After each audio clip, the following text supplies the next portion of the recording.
شروع کرتا ہوں اللہ کے نام سے جو بڑا مہربان اور نہایت ہی رحم فرمانے والا ہے۔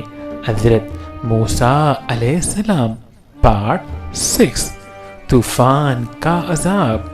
امام بغوی نے بروایت ابن عباس نقل کیا ہے کہ جب پہلی مرتبہ قوم فرعون پر قحط کا عذاب مسلط ہوا تو موسیٰ علیہ السلام کی دعا سے رفع ہو گیا، مگر یہ لوگ سرکشی سے باز نہ آئے۔ نیز حضرت موسیٰ علیہ السلام نے دعا کی، اے میرے پروردگار، یہ ایسے سرکش لوگ ہیں کہ عذاب قحط سے بھی متاثر نہ ہوئے اور معاہدہ کر کے پھر گئے، اب ان پر کوئی عذاب مسلط فرما دیجئے جو ان کے لیے دردناک ہو اور ہماری قوم کے لیے وعظ اور بعد میں آنے والوں کے لیے درس سے عبرت بنے۔ تو اللہ تعالیٰ نے ان پر طوفان کا عذاب بھیج دیا۔ قوم فرعون کے گھروں اور زمینوں کو پانی کے طوفان نے برباد کر دیا، جبکہ بنی اسرائیل کے مکانات اور زمینیں اس پانی کے طوفان سے محفوظ رہے۔ معرف القرآن ٹڈیوں کا عذاب۔ اس طوفان سے گھبرا کر قوم فرعون نے موسیٰ علیہ السلام سے التجا کی، اپنے پروردگار سے دعا کیجیے کہ یہ عذاب ہم سے دور فرما دیں تو ہم ایمان لے آئیں گے اور بنی اسرائیل کو بھی آزاد کر دیں گے۔ حضرت موسیٰ کی دعا سے عذاب دور ہو گیا اور ان کی کھیتیاں پہلے سے زیادہ ہری بھری ہو گئیں، تو کہنے لگے در حقیقت یہ طوفان کوئی عذاب نہیں تھا بلکہ ہمارے فائدے کے لیے آیا تھا، جس کا نتیجہ یہ نکلا ہماری زمینوں کی پیداوار بڑھ گئی، اس لیے موسیٰ کا اس میں کچھ دخل نہیں، اور یہ کہ سب عہد و پیمان نظر انداز کر دیے گئے۔ یہ لوگ ایک مہینہ امن و عافیت میں رہے، اللہ نے ان کو غور و فکر کی مہلت دی، لیکن انہیں ہوش نہ آیا تو پھر ان پر دوسرا عذاب ٹڈیوں کی صورت مسلط کر دیا گیا۔ ٹڈی دل نے ان کی ساری کھیتوں اور باغوں کو کھا لیا۔ بعض روایات میں ہے کہ لکڑی کے دروازوں، چھتوں اور گھریلو سامان تک کو ٹڈیاں کھا گئی۔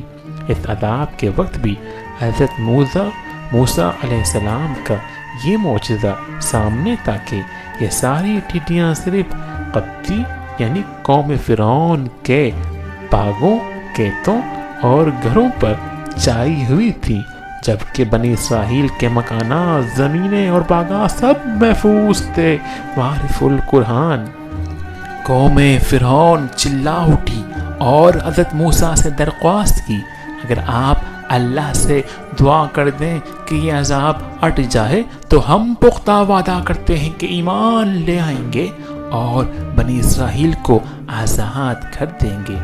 موسیٰ علیہ السلام نے پھر دعا کی اور یہ عذاب ہٹ گیا، مگر عذاب ہٹنے کے بعد انہوں نے دیکھا کہ ان کے پاس اب بھی غلے کا اتنا ذخیرہ موجود ہے کہ سال بھر کھا سکتے ہیں، تو پھر سرکشی اور عہد شکنی پر آمادہ ہو گئے۔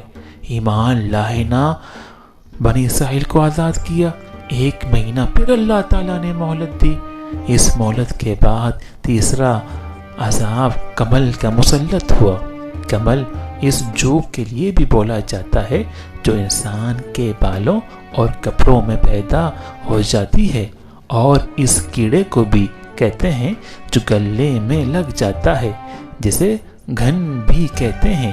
کمل کا یہ عذاب ممکن ہے کہ دونوں اقسام کے کیڑوں پر مشتمل ہو کے گلوں میں گھن لگ گیا اور انسانوں کے بدن اور کپڑوں میں جوؤں کا طوفان امڈ آیا۔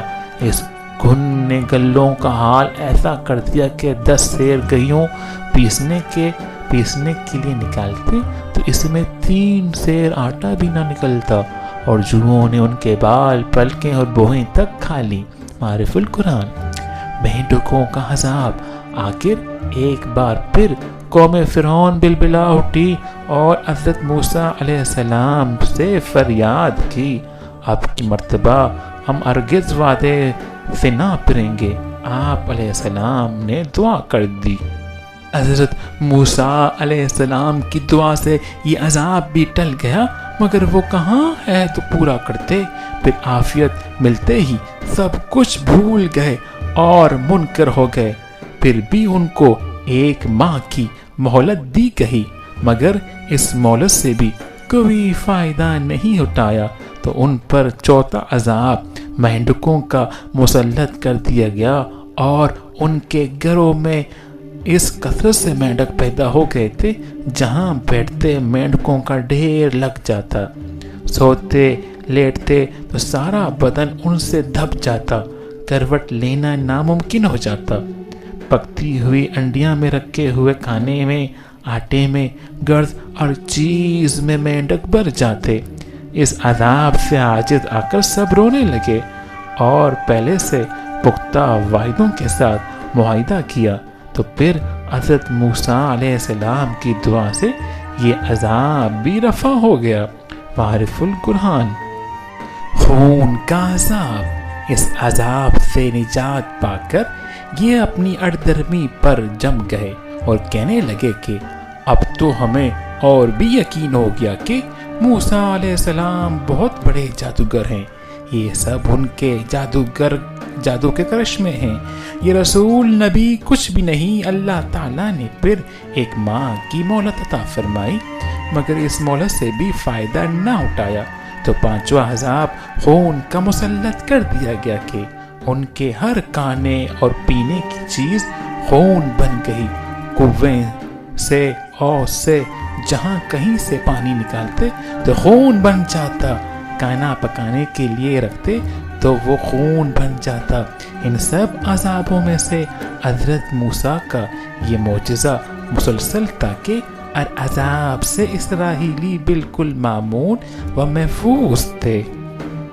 خون کے عذاب کے وقت قوم فرعون کے لوگوں نے بنی اسرائیل کے گھروں سے پانی مانگا، جب وہ ان کے ہاتھ میں گیا تو خون بن گیا۔